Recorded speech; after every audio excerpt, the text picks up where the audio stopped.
In this episode of PulsePoint, we'll update you on these topics. Family First presents a petition for its What is a Woman campaign to Parliament. US Olympian disrupts the radical left's view of femininity. A study suggests that Americans who attend church regularly are more likely to be conservative.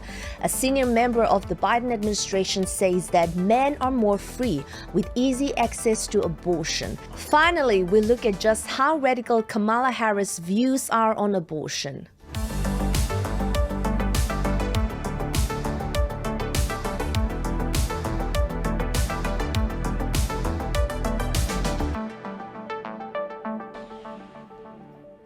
Welcome to PulsePoint, the latest media stories and research related to family and society that you need to know about. It's time to cut through the spin and uncover the real issues. I'm Tambi Stowers.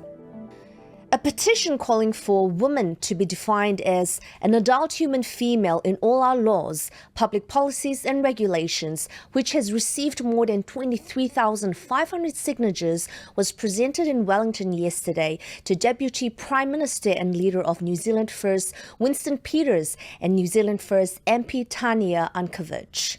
The bill would require and state that distinctions between the sexes be considered substantially related to the important governmental objectives of protecting the health, safety, and privacy of individuals with respect to the following areas: schools, sports, prisons, domestic violence centers, rape crisis centers, changing rooms, toilets, and other areas where biology, safety, or privacy are implicated that results in separate accommodations. Now, interestingly, there has been no legacy media coverage of this petition. Perhaps they were scared that we might put the question to them, what is a woman? Okay, well, we have a petition here. It's a petition that asks that a woman be clearly defined in legislation as adult human female. And interestingly enough, there's a sticker on the top that says, "Can biological males compete in women's sports?" Which apparently is a difficult question to answer at the moment.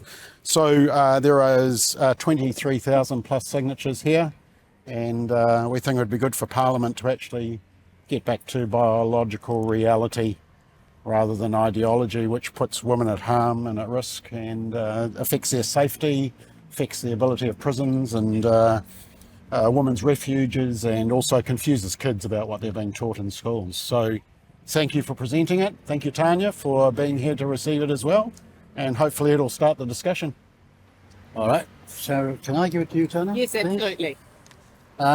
We've come to a pretty pass in our democracy when we're going to have to decide that be a part of our legislation. But the reality is that's where things are at. And so let's see what the public decides.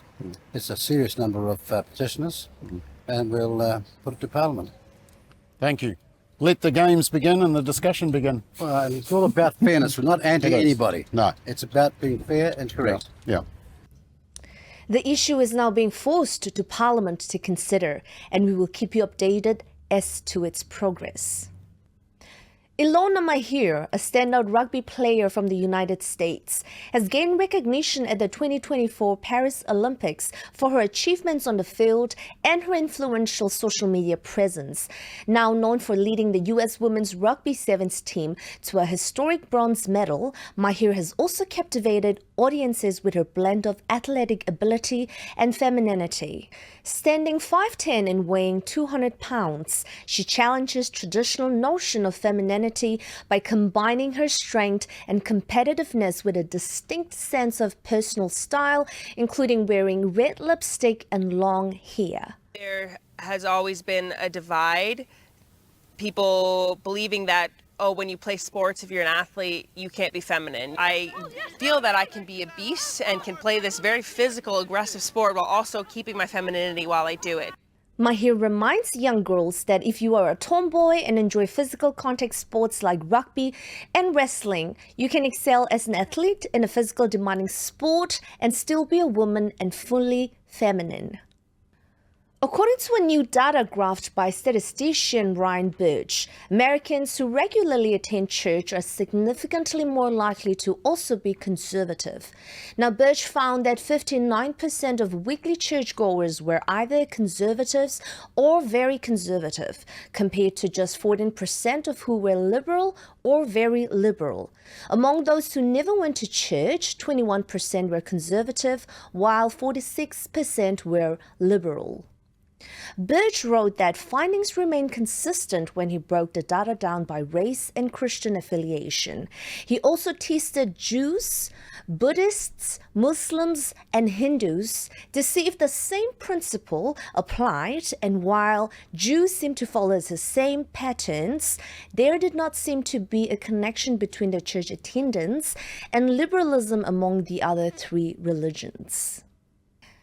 Supporters of Vice President Kamala Harris held an online White Dudes for Harris virtual campaign event recently, but it was comments by the current Secretary of Transportation and Democrat Pete Buttigieg which shocked everyone.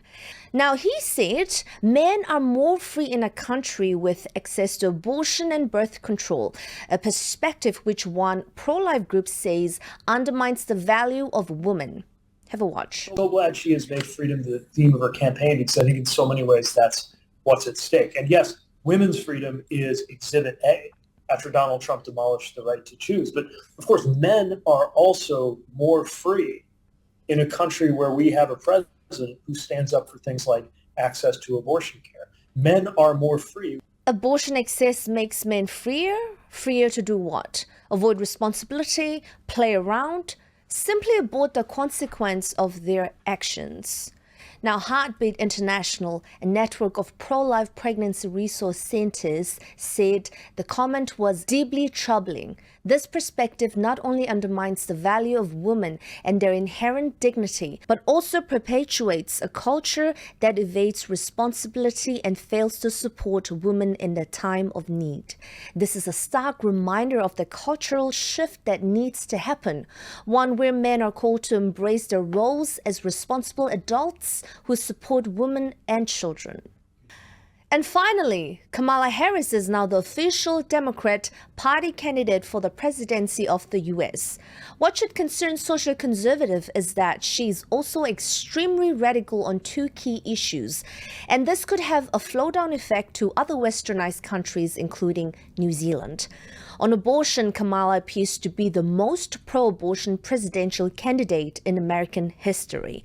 Now, throughout her career, Harris has been a strong activist and promoter of abortion. When the awesome news of Roe v. Wade being overturned was announced in 2022, Kamala was almost weeping.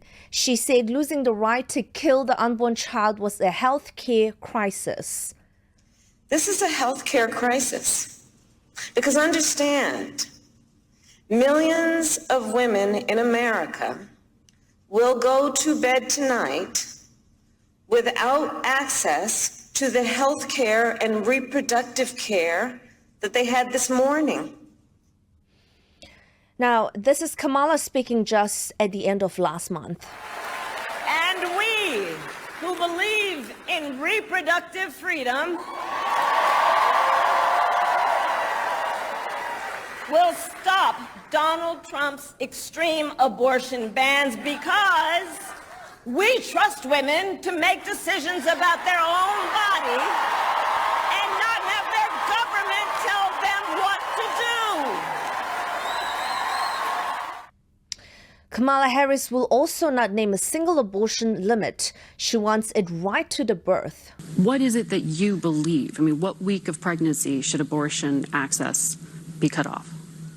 We need to restore the protections of Roe versus Wade. We're not trying to do something new. Well, that was nebulous because it was about viability, which could be anywhere between 20 to 24 weeks. And No. Let me be very clear. The Women's Health Protection Act that the White House also endorsed. Let me be very clear. From day one, the president has been clear. I have been clear.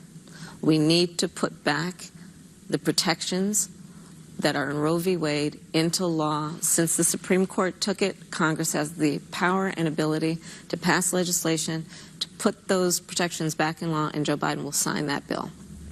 So that is what we want. But does it need to be specific in terms of defining and where that guarantee goes up to and where it does not, at which week of pregnancy? We need to put back in place the protections of Roe versus Wade.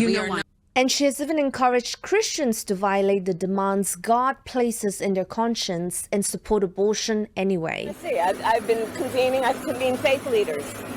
And, you know, for those of us of faith, I think that we agree, many of us, that there's nothing about this issue that will require anyone to abandon their faith or change their faith. Now, on the issue of LGBTQ+ and gender ideology, in a recent report by Time magazine, it said Harris is a staunch supporter of LGBTQ+ rights, having spoken out against Florida's Don't Say Gay law. As vice president, she has hosted Pride Month receptions, and in 2023, she visited the famed Stonewall Inn in New York to pledge support for the local LGBTQ+ community. The Biden-Harris administration's Health and Human Services Department unequivocally supports radical treatments for transgender youth, including puberty blockers, partially reversible hormone blockers in early teens, and non-reversible gender assignment surgeries on case-by-case basis in early teens. She has also used drag queens as part of her promotional program material. to bring you a message from an extra special Drag Race viewing party. Hi everyone, it's Kamala Harris. Each day we are seeing our rights and freedoms under attack, including the right of everyone to be who they are, love who they love, openly and with pride. So as we fight back against these attacks, let's all remember, no one is alone. We are all in this together, and your vote is your power. MacBlock has done an in-depth look at the policies and legacies of Kamala Harris. You can watch that on our website under Family First TV. And that's the latest episode of PulsePoint. You can check out all these stories and more on our website, familyfirst.nz. We'll keep watching the news so that you don't have to. We'll see you next time.